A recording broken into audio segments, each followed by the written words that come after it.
Well, welcome to another episode of the Coffee Break Podcast, where our mission is to share business ideas, practices, and strategies while we enjoy a cup of coffee. Today's guest is Michael Begg, and he is joining us from Mexico, as a matter of fact, and he's going to be talking about really a lot of things related to advertising and marketing, but also bringing products to the market and the best way to do that. We talk a little bit about product-based offerings and service-based offerings and why they're different and how you address each one of those.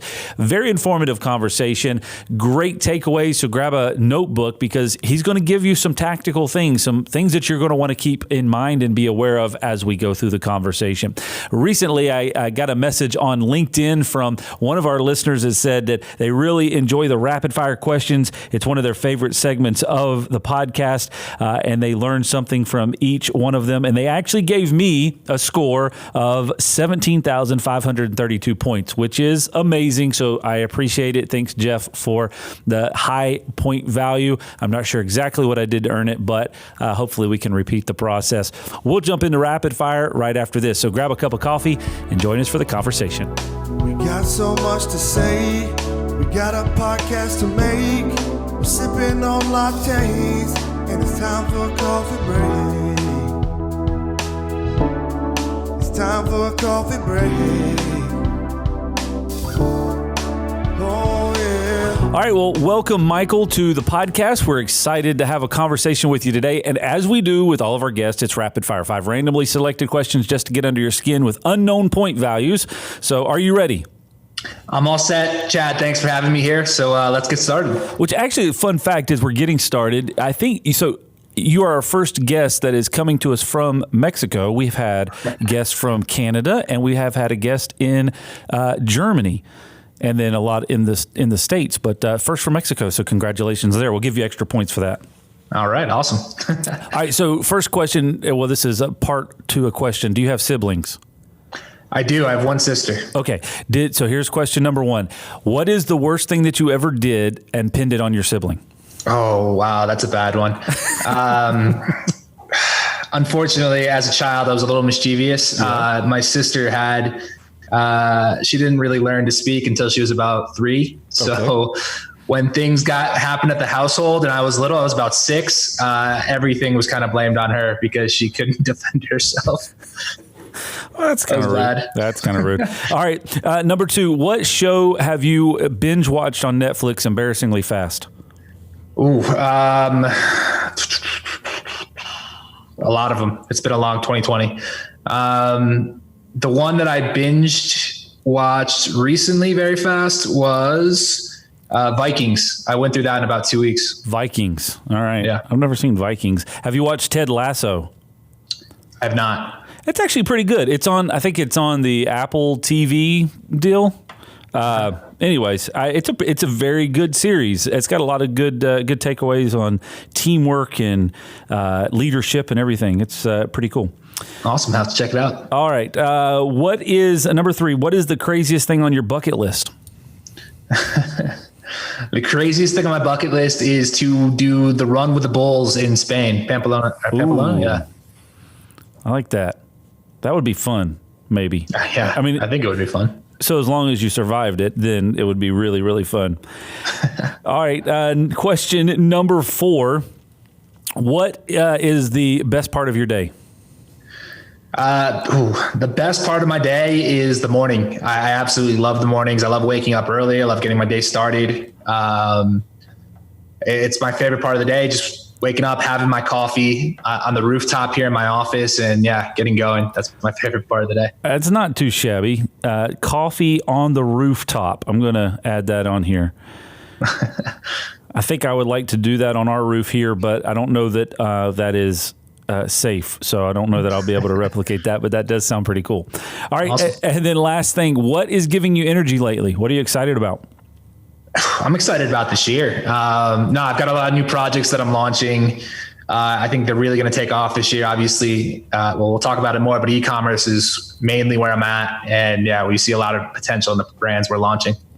Well, very cool. Well, you passed 5 questions, rapid fire. Very good. We'll give you a score 613. Awesome. Very cool. All right. So jumping into it, you have a organization, AMZ Advisors. What is that?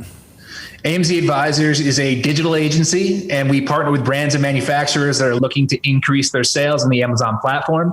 Okay. And we handle everything for them, from creating SEO content to doing marketing strategy, paid advertising, graphic design. We handle the whole life cycle on Amazon for anyone that sells there.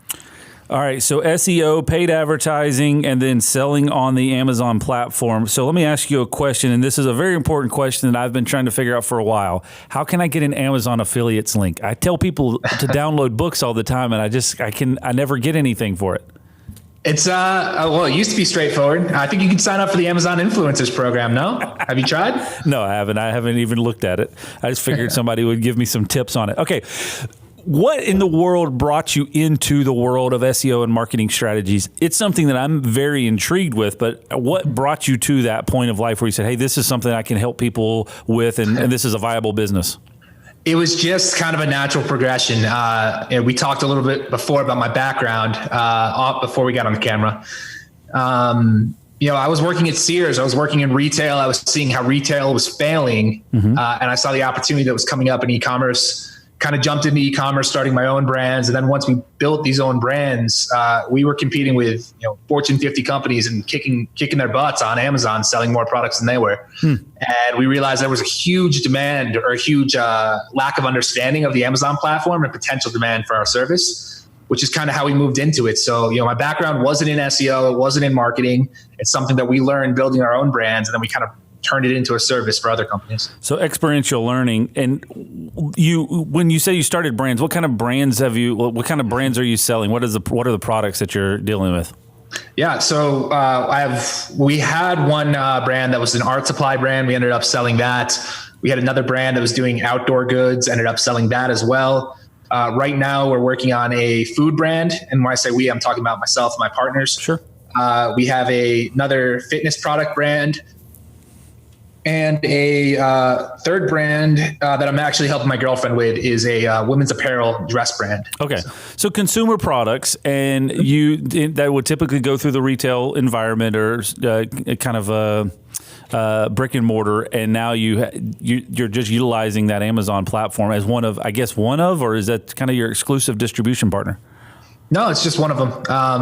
There's a lot of good platforms out there. It really depends on what your products are. For example, if we're talking about women's dresses, Pinterest is a great place to be selling. Instagram's great as well. Etsy's very good. It really depends on your products. Amazon is what we focus on as an agency, but for our own brands as we're growing, we're trying to get in as many places as our potential customers are going to look for products. It's interesting. Social media, Facebook, Instagram, Pinterest, as you just mentioned, they're now selling product. You can put your products on there to sell, integrated into the post, into your influencing set. So you don't even have to go out of that platform to make those purchases.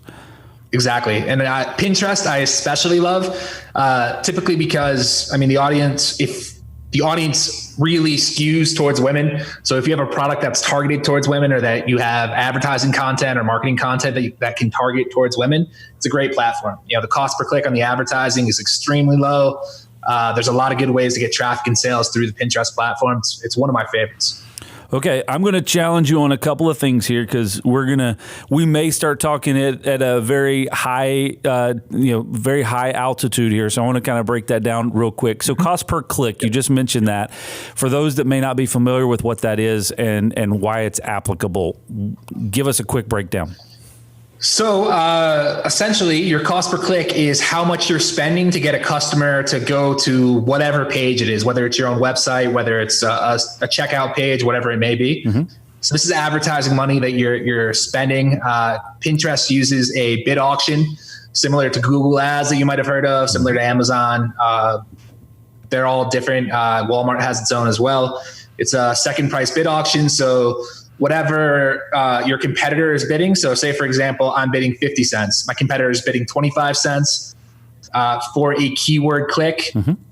If I win the auction because I'm bidding at 50, I'm only going to pay 26 cents because it's 1 cent more than they're paying. Gotcha. So That's how a cost per click bid auction works.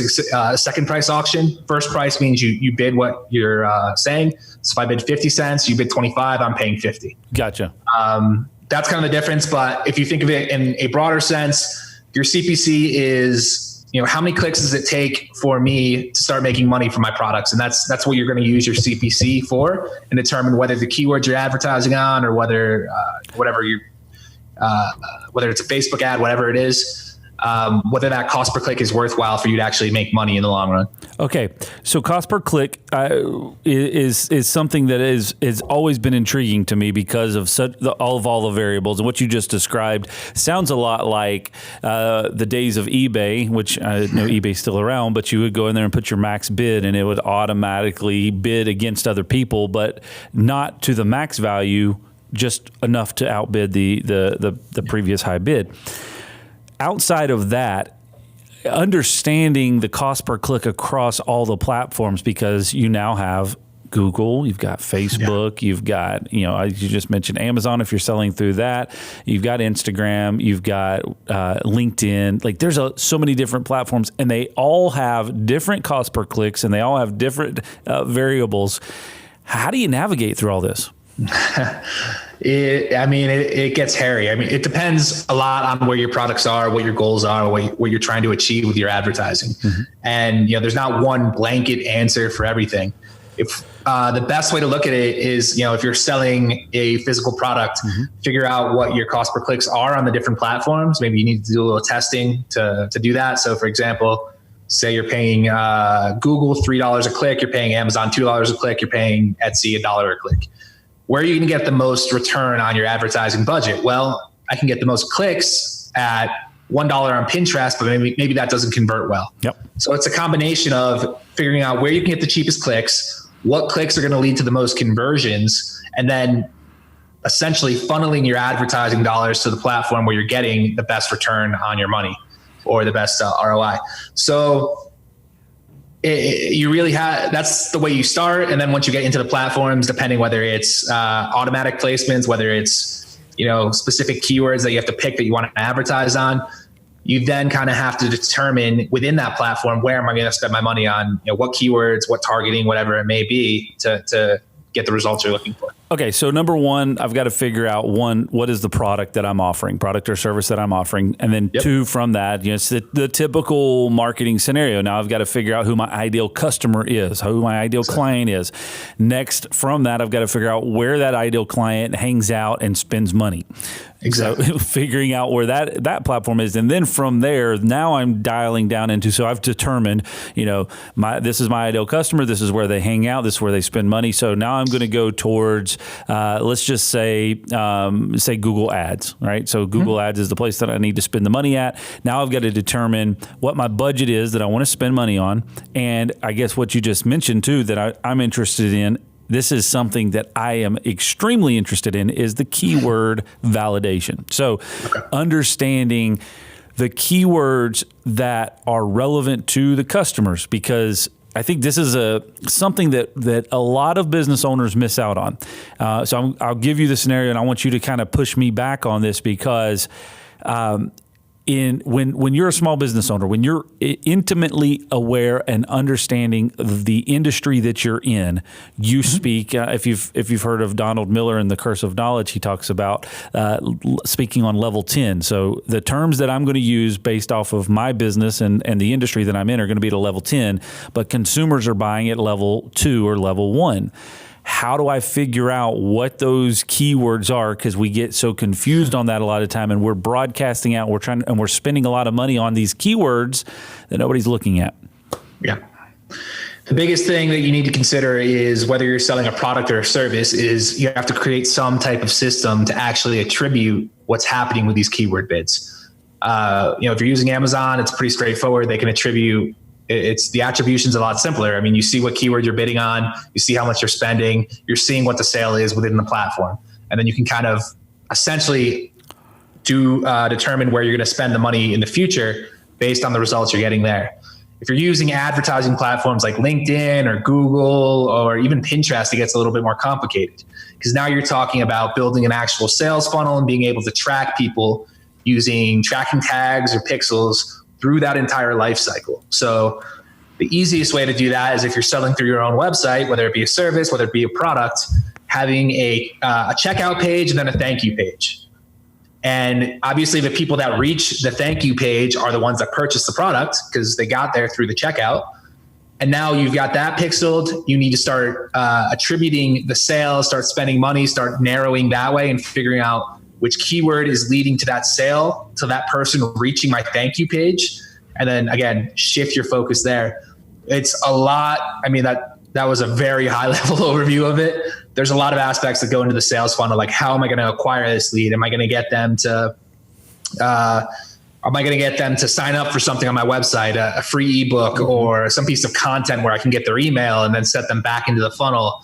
Am I just going to retarget them with other Facebook ads because they've already seen my website? So maybe if I get them back to the website, they'll be a little bit more familiar. There's so many aspects to funnel building for e-commerce. You could probably talk about it for hours, to be honest. No, I think you bring a valid point because I'm going to talk a little bit about our industry, but I think it's relative to, whatever. We don't sell, a specific product all the time. So it's a more of a service that we're selling, and then it's a customized set of products. So people are not typically going to be doing an e-commerce transaction on our site. It's more of a lead generation, I guess, product education or service education, and then they're going to make they're going to book a service. They're going to book a site visit. Can you copy this key? That's a question we get asked about 3,422 times a year. And how can you actually be sure that the person who asked that question is supposed to get a copy of that key? Well, we think you should always know who can copy your keys to your business and your home, because it could be your neighbor, an old employee, a contractor, or even worse, your mother-in-law. At Loc-Doc Security, we believe in protected key systems, so you always know who has a copy of your key. To find out more, visit locdoc.net or stop by our Charlotte location. Loc-Doc Security, helping you protect your people and your property. So a thank you page for us is basically end of whatever that they have done. If they have scheduled a service call, a thank you page, it is saying, okay, now this person has gone through this cycle. Now that they're there, now this is somebody that we know is going to repeat this process in the future. Yeah. So I think this, obviously talking about physical goods and services are a little bit different because like you said, I mean, services don't really have a checkout. There's more of a traditional transaction happen there. There's like a negotiation on a contract. I mean, this is the same thing my business goes through. So it's a lot harder to track. So maybe you want to try different metrics to figure out where you're getting your cheapest leads from, because you can figure out whatever your lifetime value is. I mean, there are analytics platforms where you could essentially connect your CRM and connect your advertising and then compare, who downloaded this ebook, who signed up for this educational program, and then did they actually close on the CRM, combine that data together and get some type of attribution there and then be able to track lifetime value from your advertising. Yep. But services are a little bit more challenging. I mean, we primarily focused on our leads over our actual closing because we know we have a high lifetime value for every client that joins us. So, I mean, if we can keep our leads below a certain cost and they're actually quality leads, we know that we're going to make way more money than we need to worry about spending on the advertising. So it's definitely a different game when you're on the service side. No, and I appreciate you explaining that and defining those differently, because I can tell you from the seat that I sit in, a lot of times when you start talking to people about marketing and advertising, and especially in the online world, if their expertise is in e-commerce, then they're going to lead you down that path, and it's not as applicable. And one of the questions are the statements that everybody asks in the small business world, especially in the service world, is what's my ROI on these advertising dollars? And you just explained it. It's hard a lot of times because all of that ROI all of those leads come in, and then they just kind of dead end and balloon because they may pick up the phone at that point and call you. and now that lead just went to nowhere, and you have a low visibility on tracking. So there's two different things. If you're selling a consumer product that they're actually able to purchase on your physical site, well, now or on through Amazon or wherever it is, now you've seen that transaction, you followed that transaction all the way through, and you now have very good clarity of it. And it's hard when it becomes a little bit ambiguous. So I appreciate you clarifying that. So yeah, no problem. You mentioned lead generation, you mentioned ebook, you mentioned a lot of different things there. When it comes back to what you're doing, you're helping people that say, hey, I have a product, I need to sell it. Now, how can I get this thing out there? How can I get this thing to the audience to the broadest audience so that I can sell the most of the widgets? Is that what your organization does? For our own business development or for our clients? Which way were you going with that? Well, either one. I mean, the AMZ component, that's kind of, is that what you're helping your clients do? Yeah. So primarily on the Amazon side, the funnel is all within the Amazon platform. Mm-hmm. So, the attribution piece is a lot easier to put together. I mean, we're driving traffic from whatever ads we're placing. We're seeing what the direct return is. We're using other ads to protect our brand name or our client's brand name from being taken over with other ad placements from competitors. So it's a lot about brand protection and then building the bottom of the funnel. And then if we think about, and if you're not familiar with the sales funnel, there's the top, middle, and bottom. Top is brand awareness. Bottom is conversion. And the middle is kind of consideration. So when we're thinking about Amazon, it's great for the bottom of the funnel because people are coming there to buy. Mm-hmm. They have very high buy intent if they're going to Amazon to find something. Consideration is when people maybe are browsing on the platform, looking at other products, and that's where you want to hit them with a specific type of ad. The brand awareness can be done through the Amazon platform, but that's a lot of off-platform stuff as well. That's how, and this applies both to physical and service goods, how you get your brand name out there. If you're doing a service, you might be doing content marketing or trying to build your authority within the space to get that brand awareness to bring people to your website. If you're doing a physical product, you might be doing paid advertising on other websites like Pinterest, like Instagram, like Facebook to get those people to your website, to get those people into the sales funnel on Amazon or wherever you're building your sales funnel. So yeah, I mean, within Amazon, there's a lot to do when it comes to constructing the funnel. We really focus on the bottom part. And then once we have that bottom part built out, we focus on the strategies to help our clients start filling that funnel and start making Amazon profitable for them. Okay. I have heard this conversation a lot with people and everything that you just described there, because everything that you just said was it's based off of your business needs. Like, what are you trying to achieve? And at the end of the day, a lot of folks in small business are just like, I want to sell more widgets. I want to increase my revenue. Like, I want to increase that. That's what I want. And it becomes very difficult to kind of put an action plan behind that. And a lot of people are looking for, what is the magic recipe? What do I need to do to bring more business to me? And it's a hard thing to pin anybody down to saying this is what you need to do. Yeah. Why is that? I think you just approach that very well. I like the way that you asked that. There is no one approach to everything. I mean, you can Google how to build a sales funnel. You're going to get a million answers. That doesn't relate to what your product is. Mm-hmm. And it also relates to what your goals are personally as the business owner. So, are you just doing this to make money on the side? Oh, that's fine. That's one thing. Like, you just want to be profitable. Mm-hmm. Are you doing this to actually build a brand that has an exit value that maybe you want to leave something to someone in the future, whatever it may be? Mm-hmm. You want to get acquired. You want to be part of a bigger organization. Whatever those goals are, it's going to determine the route you're going to go. I mean, if you're just focused on making profitability, the funnel isn't as important. You want to focus on the bottom of the funnel, mm-hmm. the lower parts, because that's where you're going to get people to actually purchase the product. If you're looking to build a brand, looking to build that awareness, get people starting to Google your name, going to Amazon, searching for your brand name, that is a whole different process. I mean, that's really building out the entire sales funnel. So yeah, there's definitely not a one size fits all solution. Whether you're selling physical products or service products, if your goal is in the service side to scale, you really need to focus on that brand awareness piece, because unless you have created some crazy new service that nobody else is doing, you're really just competing with everybody else on price point. So taking that into consideration, you really need to demonstrate and show your knowledge, your expertise, and your authority within whatever vertical you are in the service space. How do you value the brand awareness perspective? I can understand it, but I want to challenge the question because I know a lot of people do.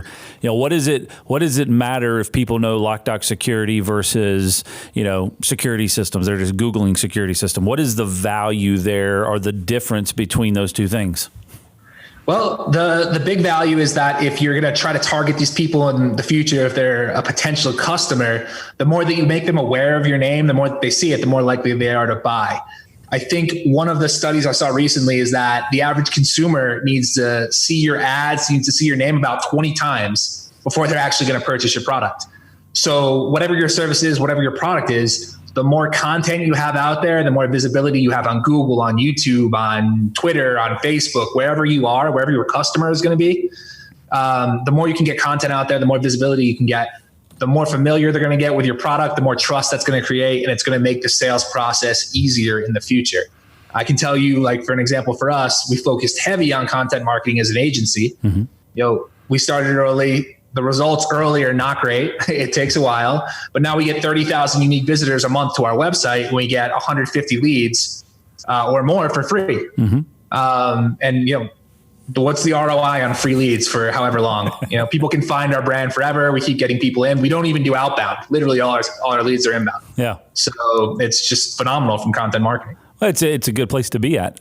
So when you're talking about all these things, obviously you have a lot of passion behind this. You've stated you've got a couple of different ventures happening. You've got a couple of different brands you're working on. And you're also helping other clients do these types of things. Where does that drive? Where's that passion? Where's that excitement come from? I don't know. It's just kind of like, I guess within myself. I mean, the biggest thing I enjoy is just building stuff. It's cool to see something built from nothing, from my perspective. I mean, I think this is kind of why I worked in real estate before. I was like, actually seeing something physically built was pretty awesome.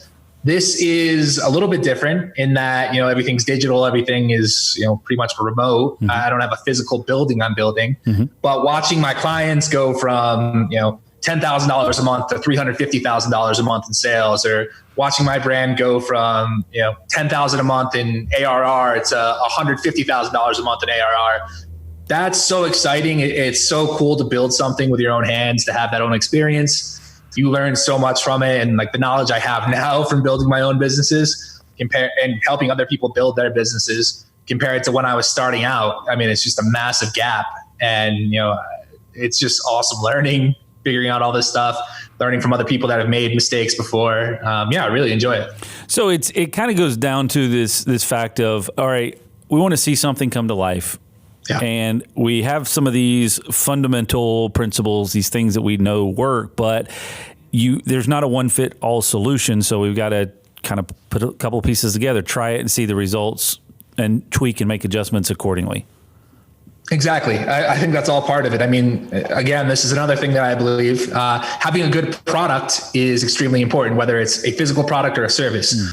If you have a good product, the customers enjoy it, whatever it may be, your retention is going to be better. You're going to hold on to customers longer. You might get repeat customers if you're selling a physical business, physical product business. That is invaluable. If you don't have a good product, you can't do anything from there. You're not going to be able to scale. So I think starting with there, it's just a matter of luck. Like, for example, a lot of our clients, Amazon's been growing over time. They're growing over time. 2020 comes along and all the e-commerce sales take off. And, we put in the hard work. They put in the hard work to make sure all the fundamentals were there. The product quality was good. The funnel was built. And then Amazon took off, or, e-commerce hits in March 2020. And their sales, 10x what they were doing the month before. So, having a good product, being prepared, and just getting lucky sometimes is all you really need to just see that massive growth take off. All right, so let's just kind of run through a scenario here. I'm trying to bring a product to market. Let's just say that I've taken all of these random notes that I've got in my notebook here, and I've decided that I've put a book together, and I want to bring that to market. What's the process for doing that and kind of getting it in front of the right people? It's definitely a process. If we're talking a literary piece like a book, obviously we want to focus on the brand awareness, like who knows you.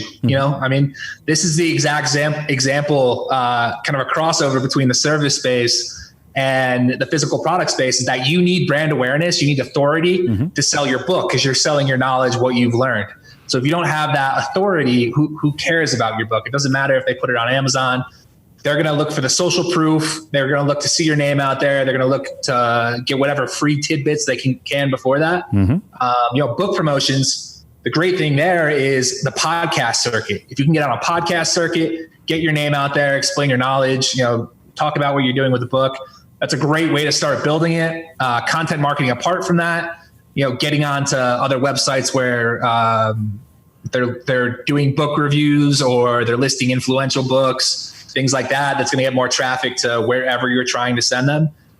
With a book, authority is extremely important. I mean, if Gary Vaynerchuk, for an example, has written some very great selling books because everyone knows Gary Vaynerchuk. His name's out there. If I wrote that same book, no one would care because I don't have the same name. Be like, what? I mean, yeah. So, all right. Finding the ability to build authority through social proof. This is very interesting, and that all kind of circles back to the brand awareness side of things, which then circles back into kind of that small business realm. If you're not just selling a specific product, that widget, then what are you going to do to build that social awareness or that brand awareness? What are some things that you've seen people do that have really kind of hit the mark on a service-based business maybe that is just trying to build brand awareness and build that authority? For sure. I mean, it depends. Again, it depends on every business. It's going to be a little bit different. How quickly you want to grow, the amount of capital you have to invest into your marketing is really going to determine the process for that, for launching your physical product, for building your brand. So, for example, I mentioned I have one brand that we're launching, and we partnered with, it's a sports product. We're partnered with a bunch of MMA fighters to do influencer marketing for our product. So they all have 100,000 followers or more. This is an instance where we're trying to leverage their network, their name, the social proof of them using our products to start building our brand awareness, to start getting those searches on the Amazon platform, to just start selling more. If you don't have the money to invest in influencer marketing, it doesn't mean, it's not possible for you to start growing your brand. It might just be a little bit slower. So now, instead of focusing on a big launch and using people to promote your product for you, maybe you just want to start on the Amazon platform and just get really good at the advertising side there, focus really at the bottom of the funnel, start collecting all this sales data, start figuring out who your customers are. And then once you have a little bit more money to invest, you can use other advertising tools like Amazon has, Amazon DSP, which is display advertising. So with display advertising, you can target people that have purchased from you before. So you can target hopefully repeat customers, people that have tried your product. And now with Amazon DSP, you can send them either back to your Amazon listing or you can send them to your website. Okay. So now we're starting to build that funnel, starting to get more control over who our customer base is. Now within our own website, if we're making sales there now, we have an email list. We're going to push that email list to Facebook and start using lookalike audiences in Facebook and other platforms, and continue to keep building traffic to our website now. It's a process. That is a lot slower than going out there and just getting the influencers immediately. It doesn't cost as much upfront. It costs more over time. But I mean, those are just two examples of different ways you could go about launching a brand. Okay, let me ask you a question about how Amazon has either positively or negatively affected e-commerce. Okay. So, because here's kind of a scenario. I may see a product advertised through Instagram, or maybe it's through an influencer on Instagram or whatever. I'm like, ooh, that's great. So, we like coffee around here. So maybe it's some new coffee gadget, right? Yeah. And my first habit is go to Amazon and see if it's available on Amazon. If it's not, and I have to go to that business website and it is a brand that circling back that I'm not aware of, right? So that it doesn't have brand loyalty. It doesn't have, maybe confidence. I'm less likely to actually purchase that product because I feel like there's a level of protection with Amazon that I may not have with a brand that I don't have a level of confidence with. Exactly. Just a reminder, you're listening to the Coffee Break Podcast. Also, we wanted to let you know that our team puts together a weekly blog post. You can find it at locdoc.net/blog. It's guaranteed to raise your IQ by 12 points or your money back. So it's pretty much a win-win. All right, back to the conversation. You're spot on right there. I mean, that is the benefit of the Amazon platform. And I think you nailed a couple points there. One is the actual conversion rate. So going to Amazon, you're probably going to convert more likely than going to the website. That's one good point. And the other point you made is that you go to Amazon to even see if it's available there. And you're not alone. I mean, 69% of all product searches in the US start on the Amazon platform. So anyone looking for anything is going to Amazon pretty much. So by not being there, you're actually hurting your brand. Mm-hmm. At the same time, you're also more likely to convert there. So if we're talking about kind of Amazon versus your own website and how you're going to grow or where you're going to focus your advertising dollars, let's think about it like, all right, I'm going to spend within Amazon, everyone's going there. There's already free traffic going there. If I do SEO, maybe I'll show up well for some keywords. Maybe I'll start selling that way. There's also high buyer intent. So I know they're going to Amazon because they want a product. So now I can hit them with ads that might actually get them to convert. So now you're getting people that are more likely to buy at a higher conversion rate on Amazon versus, all right, I need to pay for this traffic to my website. I'm going to have a lower conversion rate. You know, I don't know what my CPCs are going to be. It's going to be a little bit more tricky to track my conversions, my attribution. What is the better option? And I mean, it depends on your business. It depends on your experience with digital marketing. I mean, if you're good at SEO, building your own website might be easier. Sure. If you're good at paid advertising, Amazon or your own website might be good for you. But the way that I position this with all my clients is that Amazon is the best brand awareness tool there is right now. So if you have a physical product, you need to be there because anyone that you want to build, any brand you want to build, they need to be able to find your brand on the platform, get that trust, make that first purchase, get a good experience, and then you actually have a chance of getting them to your website, getting them to purchase again, and hopefully, you know, building a customer base there that has a lot more value than the Amazon platform. Now, I think you make some very valid points, and the circling back to some of the concepts you were sharing earlier about brand awareness, I think it really drives that home, and I find that to be the case even just for me personally. One, just from a buyer protection standpoint, you know, if I'm purchasing through a trusted platform, whatever that is, I don't want to. I mean, we've been talking about Amazon the whole time, but even if it's a website, you know, maybe it's Postmates or whatever, like there is a sense of buyer protection there that if something goes wrong, I'm not out money, right? So there's right at this current moment, there are some running shorts that I've been looking at. Then they've come through Instagram, right? And I'm like, yeah, I like this. It has all the things that I need. I have not purchased a pair because they're not available on Amazon, and I don't have just that quite a level of confidence to purchase them on their website. Yeah.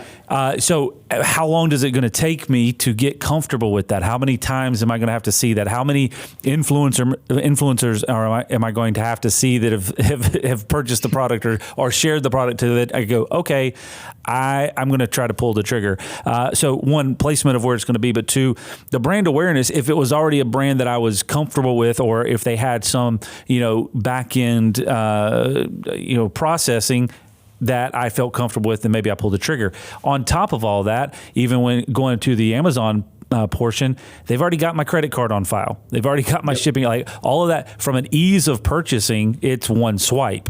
And that's something that, you know, going to another website and putting all of my information in there is just something that first world problems. It's a little much that I want more effort than I want to put in. So I guess kind of my summarization of the thoughts here are brand awareness is massive, especially when, I mean, consumer products as well. But if you don't have a viable platform to sell on or a viable distribution outlet to go through, brand awareness is massive. And then especially on the service side, you've got to have brand awareness so that you can continue to repeat that. I like some of the things that you've shared to this point. What else do we need to be thinking of when it comes to bringing products or services to market and getting in front of that right customer? I mean, I touched on it before. Product quality, that's always the most important thing. Having a good quality product. If you don't have that, you're going to get found out, whether it's a service and you don't know what you're doing, or whether it's a physical product and you start getting crappy product reviews. Social proof, we've touched on that as well. Social proof on Amazon is huge. How likely are you to buy a product if it has no reviews on Amazon versus if it has thousands of reviews? I mean, reviews are a huge conversion factor. Having that social proof is extremely important. Mm-hmm. It's another problem with a lot of the websites when you're building your own website is building that social proof there, because customers are less likely to leave a review there than they are on the Amazon platform. Sure. Those are two of the big aspects that are really going to kind of, we call it a flywheel. It's kind of feedback into that flywheel. The more social proof you have, the better product quality is, the more other people finding your product are going to purchase it, the more people are going to be aware of your brand, the word of mouth. They're also possibly going to spread it. Now more people are possibly going to your website. So the fundamentals all start with a good product, all start with building social proof, getting good reviews. If you use influencers, that's another great way to kind of jumpstart that process. But yeah, it all starts there, and then getting it into the funnel and just kind of getting it cranking. Very cool. Michael, I appreciate all of the information that you've shared today, even though you didn't help me get set up on my Amazon affiliates link. But outside of that, if anybody needs, could use your services or use your company's services to help bring some of this to life, what do they need to do? Sure. They can just check out our website, amzadvisors.com. We're glad to help anyone that's looking to either get started in the Amazon game or has a brand and looking to build it.